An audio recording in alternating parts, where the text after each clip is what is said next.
इस बीच आप offshore stocks को देखिए, सुबह ये स्टॉक सुस्त खुले थे, लाल निशान में भी ओपन हुए थे और अब सभी शेयर्स दिन के ऊपरी स्तरों पर आ चुके हैं। एबन ऑफशोर डे हाई पर है, ग्लोबल ऑफशोर 10.5% के मूव के साथ दिन के ऊपरी स्तरों पर। गोल ऑफशोर में भी एक स्पाइक आया है। एक आप देखिए डॉल्फिन ऑफशोर, यहाँ भी 10% का मूव है। सभी स्टॉक्स 10 से 15% के गेंस लेकर ट्रेड कर रहे हैं। कोई ट्रेडिंग अपॉर्चुनिटी आप देख रहे हैं अनुज इन ऑफशोर स्टॉक्स में, जो अभी अभी एक्शन दिखा है इन शेयरों में, स्पेशली उसे देखने के बाद?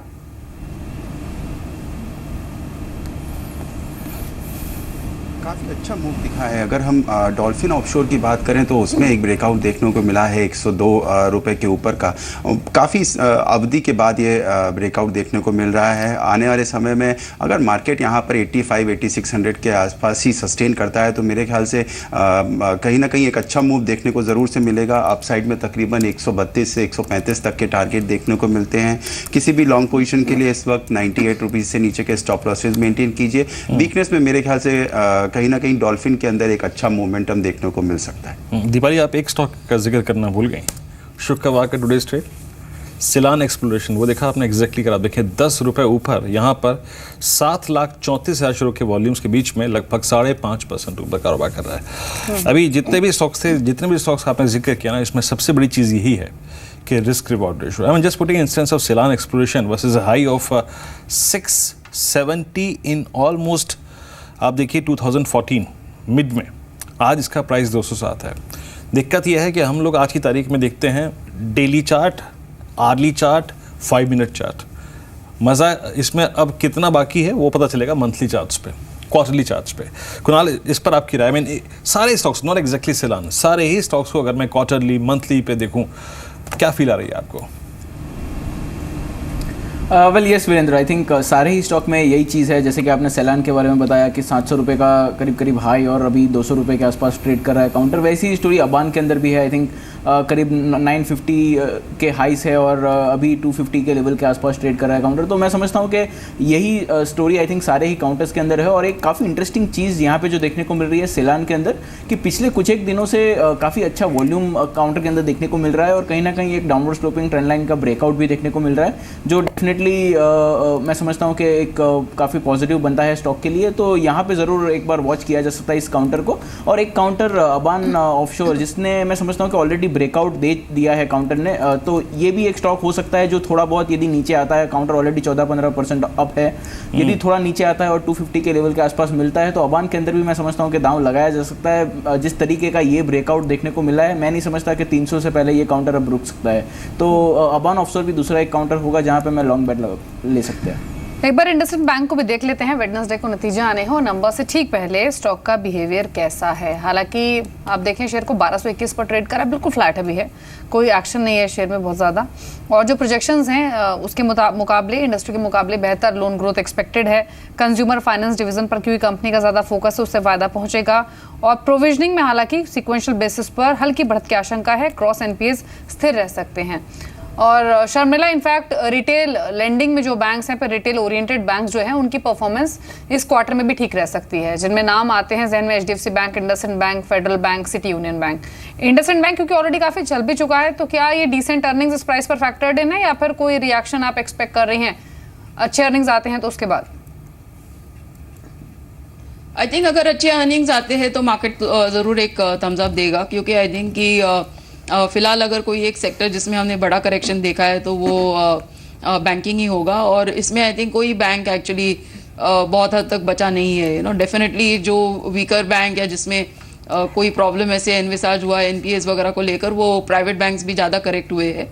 लेकिन ओवरऑल आई थिंक ये स्पेस में करेक्शन दिखा है। So I think if definitely हम पाते हैं कि as you said, you know, कि रिटेल ग्रोथ अच्छी है, NPAs are at an sort of addressable or lower levels, तो I think definitely market उसको एक thumbs up दे सकता है। जी, दो और नतीजे हैं जो इस हफ्ते आएंगे। हम बात भी करते भी कुछ देर पहले TCS और इन्फोसिस, और इन दोनों ही नंबर्स को लेकर क्या उम्मीदें हैं ये बताने के लिए सुमित मौजूद है हमारे साथ। सुमित, दोनों ही नंबर्स मार्केट जब बंद होकर खुलेंगे 2 दिन की छुट्टी के बाद तब आएंगे, थर्सडे फ्राइडे, काफी हैवी डे रहने वाले हैं, स्पेशली IT स्पेस के लिए 2 दिन। इन्फोसिस के बारे में पहले बताइए, हालांकि नंबर्स फ्राइडे को आएंगे, लेकिन बताइए क्या उम्मीदें की जा रही हैं इस बार नतीजों से? शुक्रिया दीपाली। देखिए Q2 नंबर जो होता है वो आईटी के लिए यूजुअली स्ट्रॉन्ग नंबर्स माने जाते हैं, एक अच्छे नंबर से आने की उम्मीद लगाई जाती है आमतौर पे Q2 में, और इन्फोसिस के नंबर्स मोर और लेस इतने ख़राब भी नहीं आने वाले हैं। जो इस तिमाही के नंबर्स हैं उसमें अगर मुनाफे फ्रंट की बात करें या फिर आय फ्रंट की बात करें, दोनों ही लिहाज से कंपनी के जो नंबर्स हैं उनमें इतना ज़्यादा प्रेशर नहीं रहेगा। लेकिन प्रॉब्लम जो आएगी वो आएगी गाइडेंस फ्रंट पर। इन्फोसिस अपनी गाइडेंस को हो सकता है डाउनवर्ड साइड पर रिवाइज करता हुआ दिखाई पड़े। जो एक अनुमान है वो करीब 3% के आसपास ही कॉन्स्टेंट करेंसी ग्रोथ रहने का अनुमान लगाया जा रहा है। डॉलर ग्रोथ भी रफली 2.5% के आसपास तिमाही के अंदर कंपनी पोस्ट कर सकती है। Cross currency headwind company face करेगी करीब 70 बेसिस पॉइंट के आसपास का, क्योंकि जो पाउंड का इस तरह का मूवमेंट रहा है उसका एक इंपैक्ट जरूर रहेगा, और 24 से 25% का कंपनी का जो रेवेन्यू है वो यूके से आता है, तो ये बड़ा एक एसेट बैक रह सकता है। लेकिन हाँ, गाइडेंस का रिवीजन, क्योंकि 9 से 10.5% के आसपास की गाइडेंस रहती है जिसको कंपनी डाउनवर्ड साइड पर रिवाइज कर सकती है रुपए टर्म्स में भी, और डॉलर टर्म्स में भी जो करीब 10.5% के आसपास की ग्रोथ गाइडेंस है उसका लोअर एंड रिड्यूस कर सकती है। 7.5 से लेकर 8.5% के आसपास यहाँ पर डॉलर ग्रोथ गाइडेंस जो है उसको रिड्यूस किया जा सकता है। तो ये दोनों चीज़ों का जो इंपैक्ट है वो कंपनी के बॉटम लाइन के ऊपर या फिर वो कंपनी के स्टॉक प्राइस के ऊपर जरूर वे डाउन होता हुआ दिखाई पड़ेगा। लेकिन ओवरऑल जो नंबर्स हैं उनमें थोड़ा एक इंप्रूवमेंट रहेगा। डॉलर आय ग्रोथ अच्छी रह सकती है। मार्जिन के हिसाब से बात करें तो क्योंकि Q1 में ऑलरेडी वेज हाइक कंपनी कर चुकी है तो उसकी वजह से लो बेस है, जिसकी वजह से सीक्वेंशियली कंपनी के जो मार्जिन में इंप्रूवमेंट रहेगा मोर और लेस करीब 30 बेसिस पॉइंट के आसपास का एक इंप्रूवमेंट कंपनी के मार्जिन फ्रंट पे आता हुआ दिखाई पड़ सकता है। डॉलर रेवेन्यू में करीब 2.5% के आसपास की, और अदरवाइज जो मार्जिन की अगर बात करें तो वहां पर भी 30 बेसिस पॉइंट के आसपास का इंप्रूवमेंट इन्फोसिस में आ सकता है। लेकिन सबसे इंपॉर्टेंट चीज़ जो है वो यही कि कंपनी अपनी एनुअल रुपी गाइडेंस और डॉलर गाइडेंस दोनों को डाउनवर्ड साइड पर रिवाइज कर सकता है, ऐसा ज़्यादातर सभी ब्रोकर्स का मानना है। चलिए, तो सुमित की अगर आप देखें जो बातें थी दीपाली, उसको देख के लगा कि इतना डरने की जरूरत नहीं है आपको इन्फोसिस से, जितना डर बैठ गया है। स्टॉक भी अभी इंडिकेट कर रहा है, आप देखिए 2% ऊपर है। देखिए दीपाली, अब यहाँ दिक्कत ही ना, आई मीन जो आपने प्राइस परफॉर्मेंस की बात करी कि पहला हथौड़ा कौन मारेगा, बिल्ली के गले में घंटी बांधेगा कौन। दिक्कत यह है 1010 के नीचे कि मैं शॉर्ट करूँ या ना करूँ, कुछ ऊंच नीच हो गई तो फिर पकड़ में भी नहीं आएगा 50 रुपये से पहले, क्योंकि खुलता ही 80 रुपये ऊपर है ये स्टॉक। खैर सुमित, टीसीएस की बात करते हैं। इस बार ये दोनों के दोनों विषय अगर आप देखें इकट्ठे ही दस्तक देंगे, दोनों ही इवेंट्स। टीसीएस से क्या एक्सपेक्टेशन है इस बार? वीरेन, टीसीएस को लेकर एक अनुमान ये लगाया जा रहा है कि कंपनी पे प्रेशर रहेगा, क्योंकि क्रॉस हेडविंड्स जो क्रॉस करेंसी हेडविंड्स है वो ज़रूर इस कंपनी के ऊपर भी फेस करेंगे। Q1 में पूरी तरह वेज हाइक का इम्पैक्ट नहीं फैक्टर इन हो पाया, तो Q2 में थोड़ा वेज हाइक का इम्पैक्ट जरूर आएगा। इसीलिए मार्जिन का जो इंप्रूवमेंट है वो इन्फोसिस से कंपैरिजन में थोड़ा कम देखने को मिलेगा, करीब 10 से 20 बेसिस पॉइंट के आसपास का मार्जिन इंप्रूवमेंट रहेगा। क्रॉस करेंसी हेडविंड इसके साथ भी रहेंगे, करीब 50 से लेकर 70 बेसिस पॉइंट के आसपास का क्रॉस करेंसी हेडविंड आता हुआ दिखाई पड़ सकता है टीसीएस के केस में पर्टिकुलरली। लेकिन एक चीज़ इंपॉर्टेंट जो है वो है बीएफएसआई कारोबार, क्योंकि टीसीएस का सबसे बड़ा एक्सपोजर बीएफएसआई कारोबार में है और वही कारोबार प्रेशर पे है, तो टीसीएस के ऊपर पर्टिकुलरली उसका एक मेजर इंपैक्ट आता हुआ दिखाई पड़ सकता है। हो सकता है अपनी स्पेंडिंग जो है वो थोड़ी रिड्यूस करता हुआ दिखाई पड़े, लेकिन अदर इनकम बहुत इंपॉर्टेंट फैक्टर रहेगा। करीब 150 करोड़ रुपए के आसपास की अदर इनकम को फैक्टर इन किया जा रहा है। किस तरह के नंबर आते हैं वो काफ़ी इंपॉर्टेंट होगा। दूसरा, कंपनी कैसी अपने जापानीज बिजनेस को लेकर या फिर अपने बीएफएसआई कारोबार को लेकर क्या आगे गाइडेंस देती है वो काफ़ी क्रूशियल रहने वाला है। जी, चलिए शुक्रिया सुमित आपका, दोनों ही नंबर्स की जो प्रोजेक्शंस हैं वो शेयर करने के लिए। आईटी एक्सपर्ट शेयर खान से संजीव होटा, उनका व्यू भी सुन लेते हैं। क्या एक्सपेक्टेशंस हैं उनकी अर्निंग सीजन को लेकर, स्पेशली आईटी स्पेस में, और इन दोनों ही शेयरों पर क्या रिकमेंडेशन दे रहे हैं वो? देखिए, जो Q2 होता है यूजुअली बहुत स्ट्रॉन्ग क्वार्टर रहता है आईटी के लिए, कि इतने सालों से हम देख रहे हैं कि जो Q2 है the strongest quarter for the sector, लेकिन इस बार वो हमको देखने को नहीं मिलेगा क्योंकि बहुत सारे कंसर्न वो इमर्ज हो रहे हैं सेक्टर में। पहला है कि जो डिस्क्रिशनरी पार्ट ऑफ स्पेंडिंग है वो स्लो डाउन हो रहा है। जो इंडस्ट्री वर्टिकल जो सबसे बड़ा है BFSI which is getting seeing a slow down. Secondly, we are seeing impact of the cross currency movement this quarter में।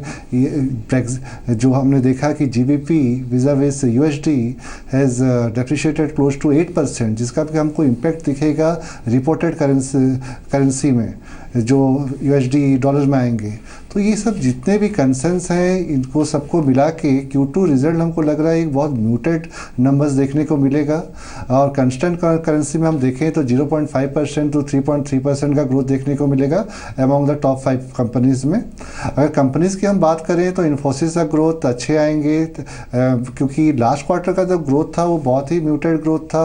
उन्होंने बहुत ही डिसअपॉइंट किया था मार्केट को ग्रोथ को लेकर।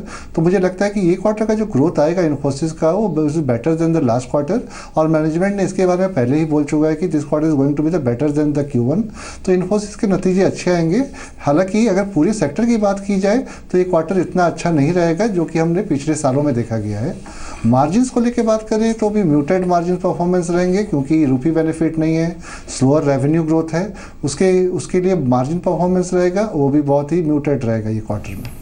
तो संजीव भी मानते हैं इन्फोसिस के नंबर्स ठीक आ सकते हैं, लेकिन पूरे सेक्टर की परफॉर्मेंस क्वार्टर 2 में इस बार लेगार्ड हो सकती है। शर्मिला, प्रॉब्लम एरियाज क्या हैं वो तो अभी आपने सुना, सुमित ने मेंशन किया, पिछले 3 महीने से सब बातचीत कर भी रहे हैं। अब कमेंट्री क्या आएगी अर्निंग्स के बाद, स्पेशली डिमांड एनवायरनमेंट को लेकर सेकंड हाफ में, वो काफी इंपॉर्टेंट होगी। लेकिन सवाल ये है कि इन्फोसिस और TCS इन दोनों स्टॉक्स पर मौजूदा लेवल्स पर आप क्या कर रही हैं? बाय कर रही हैं फिर अवॉइड कर रही हैं?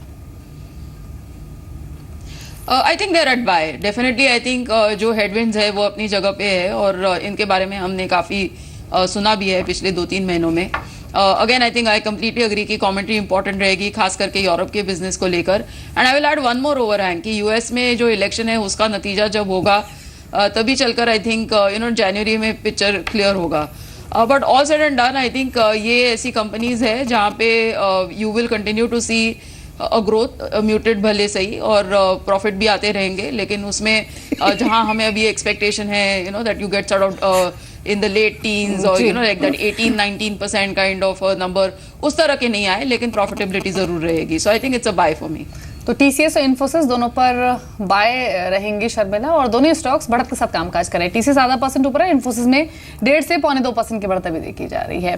लेकिन अब जान लेते हैं एक स्टॉक जो कि आखिर के 25 मिनट में आपकी कमाई करा सकता है। रुक कर लेते हैं फाइनल बेट का।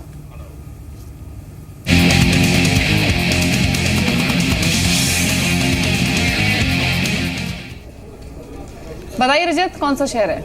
जी बिल्कुल, आप अभी IT स्पेस की बात कर रहे थे, मैंने चुनी है BPO कंपनी मोल्टेक टेक्नोलॉजीज, जिसमें आप खरीदारी कर सकते हैं। आमतौर पे चर्चा कम होती है शेयर की, लेकिन ये शेयर निचले से पलट रहा है। साफ तौर पर पता लग रहा है मोल्टेक टेक जो है वो निचले से बहुत स्ट्रॉन्ग बाउंस के लिए तैयार है, और जो बेस बनाया स्टॉक ने उसके बाद से यहाँ पर तेजी अब देखने को मिल रही है। इनफैक्ट मैं समझता हूँ 58-59 तक के लक्ष्य आसानी से पर्टिकुलर काउंटर छू सकता है। और वैसे भी जो छोटे मझौले शेयर्स हैं इस पर्टिकुलर सेगमेंट में, वहाँ पर आज दाव लग रहा है। इन्फोसिस के नतीजों से पहले बहुत स्ट्रांगली खरीदारी हो रही है। Q1 के नतीजे काफी बेहतर थे, अगर क्वार्टर बेसिस पे कंपेयर करें तो मुनाफे में लगभग 3 गुना एस्केलेशन देखने को मिली थी। मार्जिन पिक्चर सुधरती हुई नजर आई थी, 11% से बढ़कर 19% के मार्जिन यहाँ पर कंपनी ने रिपोर्ट किए थे, और इस तिमाही में भी अगर बेहतर नतीजे पोस्ट कर देती है तो एक री रेटिंग कैंडिडेट एक पर्टिकुलर स्टॉक बनता हुआ नजर आएगा। मोल्टेक टेक यहाँ पर आप दाव लगा सकते हैं। टेक्निकल चार्ट्स पे एक रिवर्सल मिला है और ये सस्टेनेबल मूव लगता है, जिस हिसाब से आज हफ्ते की शुरुआत देखने को मिली है। 58-59 तक के टारगेट्स इमीडिएटली देखने को मिल सकते हैं। चलिए 56-70 पे कारोबार करें विद पॉसिबल टारगेट ऑफ 57। चलिए शुक्रिया रजत।